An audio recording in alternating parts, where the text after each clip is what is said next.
Going on, dudes and dudettes? So there was a San Jose State wide receiver in the transfer portal. His name was Charles Cross, and it looks like he is going to be transferring to USC. Not really a guy who's going to really compete for some playing time and starting time. He's just a guy to add some more depth, which is kind of what they needed. They're a little bit top heavy, but a lot of the guys that they've been getting recently as receivers aren't going to be really pushing any of those guys. And it's good too, because it's not like they're going to be mad that another receiver is coming in, another guy at their position, and they think he's going to take it away, so they're going to be mad and enter the portal themselves. So either way it works out. I think he is a 4 or 5 year player, so it's probably only his last hurrah, but he did say some good things about the coaches and how they want to be able to treat him when it comes to life after football. So he thought it was a great opportunity to end his college career. So definitely looking forward to seeing when he could get some time out there. If he is starting, then it's most likely there's big injuries, but hoping that's not the case for USC. And then when it came to Bronny James, apparently he was scheduled to work out with 10 NBA teams, but it kind of looks like he's dwindled it down to about only 2. I think it's the Phoenix Suns and the Lakers that he's only going to do workouts, which is already a little bit of a red flag, because that's maybe kind of helping his favor of getting drafted to where he wants, because a lot of other teams aren't going to want to draft a guy they don't get to look at and see medical stuff and all that good stuff. But it is kind of weird that he put Phoenix out there, and it's like, what, LeBron is going to go there if they end up picking him? It would be kind of weird. I know if he goes there, then he'll at least get to play against his father at least 4 to 5 times, depending on how the schedule breaks down. But I don't even think LeBron could go there in free agency if he doesn't end up signing with the Lakers right now. And I don't even think if they trade like Beal to the Lakers, if that's going to be good enough. It might be, just because of how much money he makes, but I don't know. To send him to another divisional rival would be pretty dumb, in my opinion, so not looking forward to that.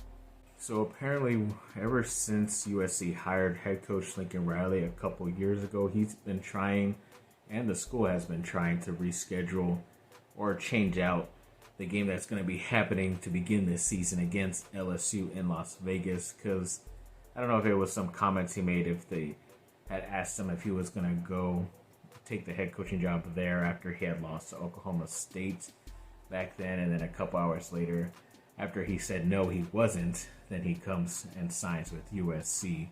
But I don't know if he was just afraid of doing that and having to see them again, or if he already kind of knew that USC was going to be heading towards the Big Ten and didn't want to have to deal with maybe having to play Michigan and Ohio State and Penn State on your schedule, and Notre Dame, and then adding another team like LSU. But apparently them and even like Fox has maybe tried to step in, especially because they were pretty pissed that it's going to be on ESPN/ABC, and they kind of assumed that they were going to end up getting that game, I guess. So it's been this big thing behind the scenes that nobody has ever really known about till now. But as long as he wins the game in a couple months, and it doesn't really matter, in my opinion.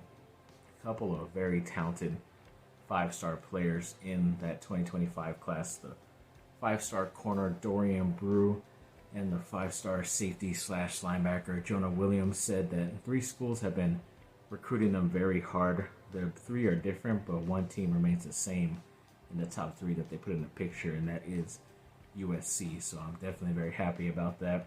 When you see like them trending or looking to commit like crystal ball to certain places, it's not USC, but I'm definitely hoping USC makes a big splash, because like I said, June coming up is when they have all those official visits on the 7th and the 21st, those weekends. So hoping for some big fireworks right before July 4th. And a 2025 top 50 4-star guard in Giovanni Ruff. He has USC in his Final Four, and he looks like he's going to be committing like June 4th or June 3rd, something like that. So within the next week. So hopefully USC basketball will be able to add another nice recruit to their future 2025 class. I think it will be the first one, if I'm not mistaken. So looking forward to that. Then when it came to Julian Lewis, he recently said that he has a lot of guys who are recruits in this class that he has their numbers in his phone and has been calling and kind of making deals and, you know, trying to tell him to come to USC. And he says he has some guys pretty locked in, so that's always nice to hear, especially that he's still recruiting for USC. And then Jakeem Stewart, the 2026 number 1 overall player on the defensive side, did repost that on Twitter or X, and then kind of got some people's eyes going out of their heads and stuff. So hoping that he will be a commitment at some point, especially if he reclassifies to that 2025 class. That would be pretty awesome. And I think he even said too, with how much NIL money he is already getting, I think he's already valued at like $1.3 million before he even steps onto campus at USC. But I believe he bought himself a car and even his father a car as well. So he said that was a pretty big thing and big step for him as well. I'm pretty sure he could get some big money in other places too, and other NIL ads and all that way to make money. But having his name attached to USC, I think it's really benefiting him. So hopefully he does stay on as a commitment later this year. And the 2026 offensive lineman, Emmanuel Nacho, he is the number 3 player in that class, even though he is technically a 3-star right now. But he does hope to receive an offer from USC, which is, according to him, his dream school. And like I said, no matter the ranking, as long as they have USC high on the list and it's like a dream school or someplace they would love to play, I'd rather have those guys on my team and fighting on to victory instead of some talented guy nobody's ever really heard of and kind of played at a lower level and just looks good because of all that. But either way, looking to hopefully hear that Emmanuel does get an official offer from USC coming up soon. And when it came to a 4-star linebacker from the state of Florida who's ranked number 2 in that state, his name is Ty Jackson. USC did recently offer him, and I believe he's part of that 2025 class as well. So yeah, they're trying to get talent everywhere, because I think even an Auburn commit, a defensive lineman, Jordan Crawford, they did offer him recently, and they think they have some high hopes that they think they could flip him too. So just once again adding some big time beasts to that defensive line group. So hoping that a lot of these guys end up picking USC at some point. A 2025 4-star linebacker, Christian Thatcher, recently did put USC in his top 10. So yes, that's very exciting. I know USC is definitely looking at a lot of guys at that linebacker position in the 2025 class, but hopefully they will be able to get a very talented guy and maybe reach his Final 5 or Final 4, whatever it is. But yeah, looking forward to that. And House of Victory had a couple more signings. They did sign, I believe he's the freshman, the defensive lineman, Braylon Shelby, and also the transfer safety from Oregon State, Akili Arnold. So congrats to those guys and welcome to the NIL team. And when it comes to the USC baseball team, yes, they did beat Cal right before ACC, the Pac-12 championship.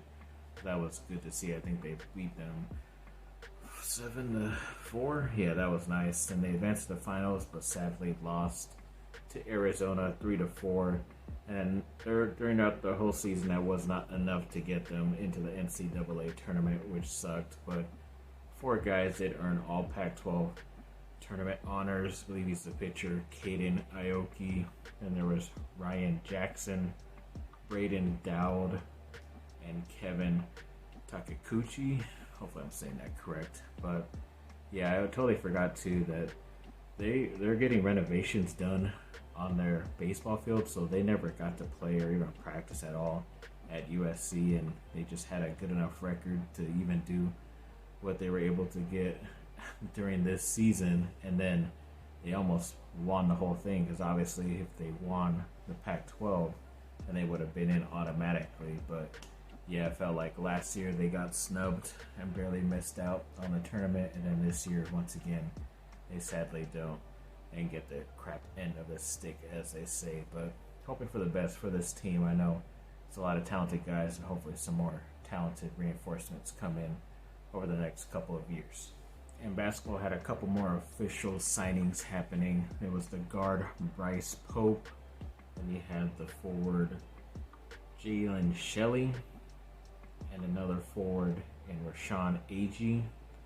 And 247 Sports did say that they had Desmond Clark, the transfer who I believe is from Xavier, as one of their top 10 Big Ten transfers into that new conference. So at least USC was able to get one of the more talented dudes, at least according to 247 Sports. So I am not mad about that. And then the USC women's volleyball team did add another player. It says she committed, but I think she might be transferring to USC officially. I believe her name is Gray Gosnell. And I want to say she was from Nebraska. I could be wrong because I could be mixing up one girl in the past that I think I may have talked about or saw on X and forgot to report it that she was transferring to USC. But yes, congrats to her, and hopefully she'll be able to do good this fall. And the USC women's team was named a regional champ. I don't know exactly what that means. I don't even know if it means like they can add it on as like a championship, like a real one, or if it's just a certain area and it's going to continue eventually. I do not know officially, but congrats to them for winning that. I think it's like the 15th time they're able to get that, so that is good for them. And then both the men and women's track and field team are both ranked in the top 9 overall. I believe the men are ranked number 4 and the women are at number 9. I should not be that surprised because obviously you always hear about a lot of ex-Olympians coming from USC and even some future Olympians as well, not only track and field but swimming and all over the place as well. So looking forward to rooting them on in the Summer Olympics coming up. Now there was these graphics released about the tier level when it comes to how EA Sports, I don't know if it's how much they are paying the certain players, because there was a certain number at the end of the day when it came to a certain tier, but I guess they based it off of the last 10 years and where you finished, at least where the school finished in the AP final poll that season.